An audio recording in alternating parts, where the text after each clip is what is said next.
क्रममा चाहिँ यस्तै झोलामा बोकिरहेको थिएँ मैले, यसरी झोलामा बोकिरहेको थिएँ अनि बाटो अप्ठ्यारो थियो। त्यो बाटो स्लिप बाइक स्लिप भएपछि त्यो ब्रेक लाउनु भयो, म घ्याच्च भएपछि जुरुको उठेर ख्याच्च बस्दा यो चाहिँ यसरी बसेछ, यहाँभित्र सर्पो थियो। अर्कोपल्ट यसै गरेर थिचिँदाखेरि झोलाभित्रैबाट मलाई बाइट भयो। बाइट भइसकेपछि अनि म एकछिन 5 मिनटसम्म मैले भनिनँ साथी आत्तिनुहुन्छ भनेर। त्यस पछाडि अनि मैले चाहिँ एउटा खोला चाहिँ तपाईँको पावा खोला भन्ने थियो, कमर पानी थियो, त्यो तर्नुपर्ने। अनि मैले त्यहाँ गएर चाहिँ मलाई के भन्यो भने दाइ मलाई के अरे स्नेक बाइट भइसक्यो, अब त्यहाँ हामी चाहिँ के अरे बेलसुरत आर्मी क्याम्प जाउँ भने। त्यहाँ जाँदाखेरि आधी घन्टाको बाटोलाई उहाँले चाहिँ 22 मिनटमा चाहिँ पुर्याउनु भयो। त्यतिखेर मलाई ठिकै थियो। अनि हामीले चाहिँ ल स्नेक बाइटको मान्छे आएछ गेट खोल्नुहोस् भन्दाखेरि आर्मीहरूले चाहिँ पत्याउनु भएन, नेपाली सेनाले पत्याउनु भएन। अनि छेउमा आउनुभयो, को कसलाई टोक्या छ भन्नुभयो। अनि मैले हाँसेर भने मलाई नै टोक्या छ यहीँ भने मैले भनिसकेपछि अनि त्यहाँबाट उहाँले चाहिँ गेट खोल्नुभयो। अनि गएर बसिसकेपछि जब तपाईँको आधी घन्टा क्रस भइसकेपछि मैले एकजना मान्छे 6 जना देख्न थालेँ। त्यस पछाडि मलाई चाहिँ भमिटिङ भयो, मेरो आँखाहरू सबै चाहिँ अब बन्द भए, मेरो जिब्रो पनि बन्द भयो, मलाई भेन्टिलेटरको आवश्यक पर्यो।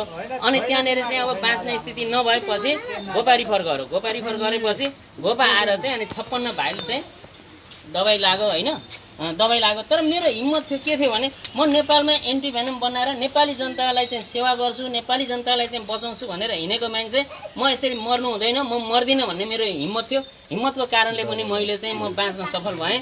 र आज मेरो सोच के छ, मैले चाहिँ हामीले गर्दै आएका छौँ नेपालमै एन्टी स्नेक भेनम बनाउनको लागि चाहिँ हामीले गृह कार्य सुरु गरिरहेछौँ। त्यसको अध्यक्ष चाहिँ लक्ष्मीप्रसाद पोहेल हुनुहुन्छ। हामीले 1 नम्बर प्रदेशको के अरे सुनसरी जिल्लाको चकरघट्टीमा चाहिँ हामीले घोडा पालेका छौँ र अहिले सर्प पनि त्यहाँ नेपाल सरकारले एउटा नियावली बनाएको छैन। जब हामी एउटा नागरिकले यति गरेर चाहिँ यति गरिसकेपछि एउटा जनताको लागि परेका छौँ, तर नेपाल सरकारले चाहिँ एउटा नियावली बनाउन सकेका छैन। यो कुरो म यहाँ पनि तपाईँहरूलाई चाहिँ भन्न चाहन्छु कि नेपाल सरकारका चाहिँ हरेक के अरे कार्यालयमा जाँदाखेरि चाहिँ पैसाकै बिटो लिएर जाँदा मात्रै नियावली बन्छ कि त्यो, अथवा चाहिँ उहाँहरूको सोच के हो त्यसलाई हामी सोच उहाँहरूले बदलिनुपर्छ। नेपाली जनताको यदि माया छ नेपाल सरकारलाई भने नेपाल सरकारले यसलाई पहल गरिदिनुपर्छ, तुरन्त नियावली बन्नुपर्छ। र हामीले 2080मा चाहिँ नेपालमा एन्टी स्नेक भेनम बनाएर नेपाली जनतालाई चाहिँ सेवा दिन सक्नुपर्छ भन्ने चाहिँ मलाई एउटा मेरो चाहिँ एउटा कुरो सोध्न मन लागेको थियो। जस्तो सर्पको टोकाइलाई ड्राई बाइट पनि भन्दा रहेछन् होइन, जस्तो जुन टोकाइमा चाहिँ सर्पले यो भेनम रिलिज गर्दैन अरे भन्ने सुनिएको छ, यो के हो? यो ड्राई बाइट भनेको के हो? ड्राई बाइट भनेको जस्तै एउटा के छ भने मैले भोगेको कुरो चाहिँ मैले के छ भने सर्प एउटा चाहिँ आहाराको लागि बसिरहेको हुन्छ, भेनमस सर्प होइन, भेनमस सर्प बसिरहेको हुन्छ, अथवा ऊ चाहिँ बाटामा अलिकति शरीर राखेर बसिरहेको हुन्छ। अनि उसलाई चाहिँ छोइसकेपछि चाहिँ मान्छे आफ्नो ध्यानमा गएको हुन्छ। अनि जाँदाखेरि उसको मान्छेको कुनै पनि अङ्ग खुट्टाको भागले त्यसलाई छोइसकेपछि ऊ 81 मान्छेभन्दा 3 गुणा बढी डराउँछ।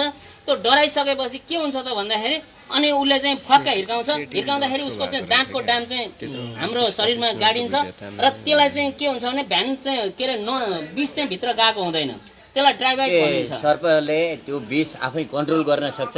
कन्ट्रोल गर्न सक्छ। उसले कन्ट्रोल कसरी गर्छ भने जस्तै तपाईँको चाहिँ यसरी टेक्यो, उसलाई दुखेपछि एउटा कुरो, ल तपाईँले मेरो खुट्टा टेक्नुभयो, मेरो खुट्टा टेकिसकेपछि होइन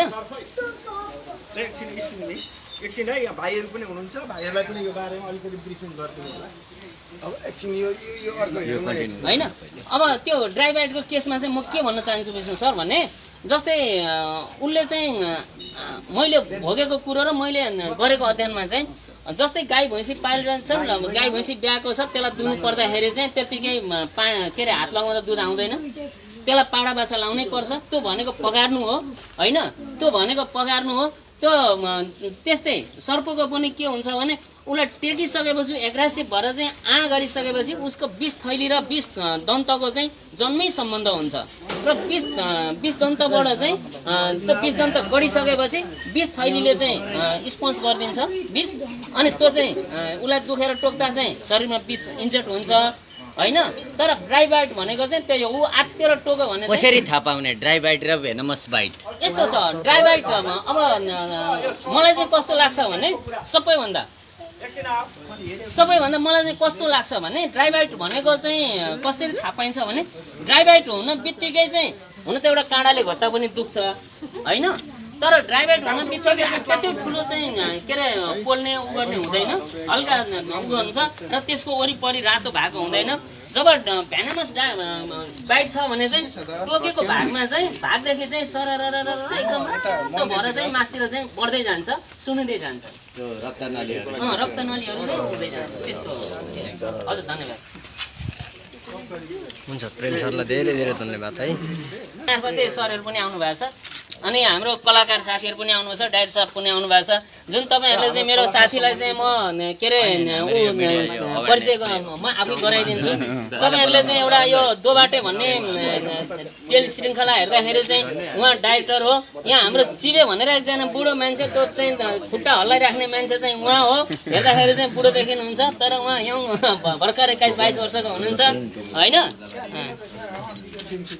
र उहाँ हाम्रो विष्णु सर पनि हाम्रो चाहिँ अब उहाँ साथीहरू सबै चाहिँ हाम्रो मिडियाबाट हो, कलाकार पनि हुनुहुन्छ। र अब हामीले आज सबै तपाईँहरूको साथमा चाहिँ तपाईँहरूको सहयोगमा चाहिँ हामीले आज चाहिँ जिउँदो नागको चाहिँ पूजा गराउन पाउँदाखेरि सबैलाई धन्यवाद दिँदै अब हामी चाहिँ अलिकति अगाडि पनि यसो घुमाइदिन्छौँ गाउँमा पनि मान्छेहरूलाई अब होइन। यहाँ आउन सम्भव नहुनेलाई घर घरमा हजुर बाटा बाटामा लगिदिने हो, उहाँहरूले दर्शन गर्नुहुन्छ। आज नाग पञ्चमीको दिन जिउँदो नागको चाहिँ दर्शन गर्दा जिउँदो नागलाई चाहिँ के अरे उ गर्दाखेरि के अरे पूजा गर्दाखेरि चाहिँ उहाँहरूका पनि ग्रह दशा एकचोटि सर एकचोटि उसलाई चाहिँ हेरौँ न हाम्रो नाग देवता।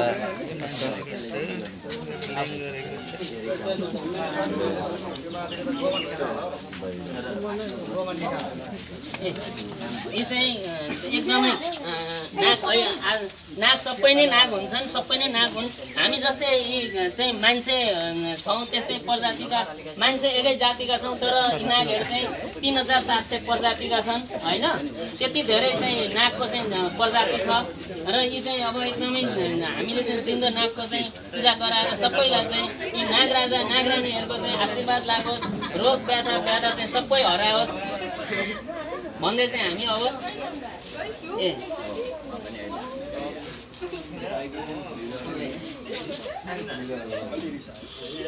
अहिले उ डराएको होला होइन।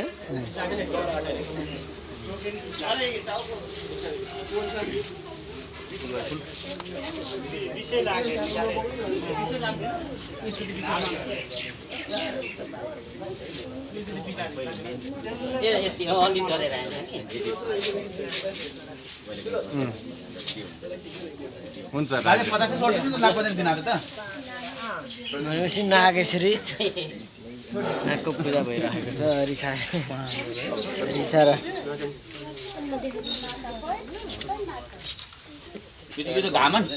हजुर ए धामन हुन्छ दाजु राख्दै हुन्छौँ अब त बाटातिर गरिदिउँ। हुन्छ दर्शकवृन्दहरू तपाईँहरूले यो भिडियोलाई जतिसक्दो सेयर गरिदिनु होला, किनभने आज नागपञ्चमीको दिन रहेको छ र नागपञ्चमीको दिनमा चाहिँ यसरी जिउँदो नागको पूजा गर्न भनेर यहाँ चाहिँ शिवालय मन्दिरमा नाग राखिएको छ। त्यो भएर तपाईँहरूले भिडियोलाई जति सेयर गर्नुभयो तपाईँहरूलाई पनि एक किसिमको पुण्य मिल्दैछ। नेपाली धार्मिक चाहिँ अनुसारले यो नागपञ्चमी भनेको चाहिँ एकदमै विशेष पर्व हो। सबै चाडहरूको चाहिँ अब थालनी जो सबै चाडलाई चाहिँ अब चाडबाड सुरु भयो है भन्ने एउटा जानकारी पनि यो नागपञ्चमीले गर्ने गर्छ। एकदमै आनन्दले राखेको हुन्छ घन्टीमा। यो भिडियो जति सक्दो सेयर गरिदिनु होला। हेर्नुहोस् दर्शकवृन्दहरू नागलाई चाहिँ कसरी राखिराखेको छ अथवा नागको पूजा गर्न भनेर घर घरमा चाहिँ नागलाई लगिराखिएको अवस्था हुन्छ। अब सरले लाँदै हुनुहुन्छ।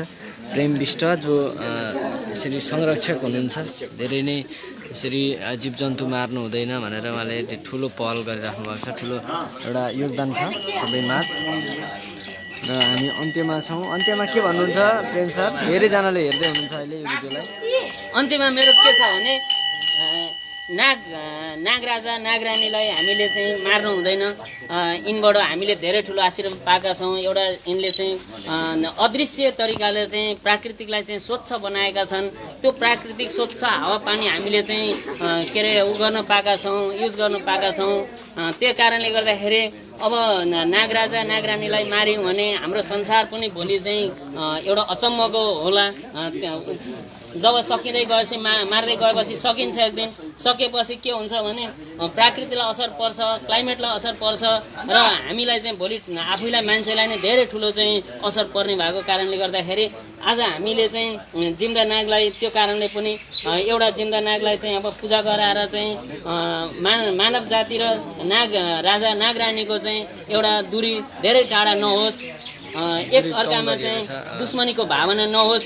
मान्छेले दुश्मनको एउटा चाहिँ दुश्मनको नजरले हेरे पनि उनले दुश्मनको नजरले हेरेका हुँदैनन्।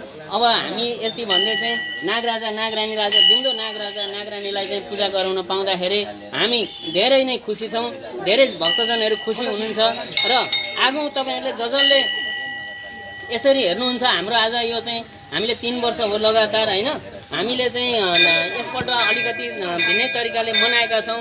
हाम्रो मिडियाहरू पनि आउनु भएको छ, हाम्रा चाहिँ सबै साथीहरू आउनु भएको छ र जहाँ जुन तपाईँहरूले चाहिँ जुन ठाउँबाट जसरी हेरिराख्नु भएको छ यी चाहिँ के अरे च्यानलहरूलाई चाहिँ यो युट्युब च्यानलबाट चाहिँ तपाईँहरूले हेर्दाखेरि हाम्रो कमेन्ट गरिदिनुहोस्, सब्सक्राइब गरिदिनुहोस् र लाइक गरिदिनुहोस्। तपाईँहरूले चाहिँ राम्रोसँग चाहिँ यसको चाहिँ मनोरञ्जन लिनुहोस्। सर्प मार्नु हुने रहेनछ भन्ने चाहिँ तपाईँहरूलाई चाहिँ एउटा ज्ञान हुन्छ। हजुर यो ज्ञानलाई सबै माझ फैलाइदिनु होला। सबै माझ चाहिँ जाओस्। सर्प भनेको चाहिँ हाम्रो देवता रहेछन् भनेर चाहिँ सबैले चाहिँ बुझ्न सकौँ। सबैलाई चाहिँ के अरे नागराजा नागरानीले चाहिँ आशीर्वाद दिनुहुन्छ। यति भन्दै म तपाईँहरू सबैलाई चाहिँ धन्यवाद दिन चाहन्छु। नमस्कार। हुन्छ, धेरै धेरै धन्यवाद तपाईँलाई है। हुन्छ।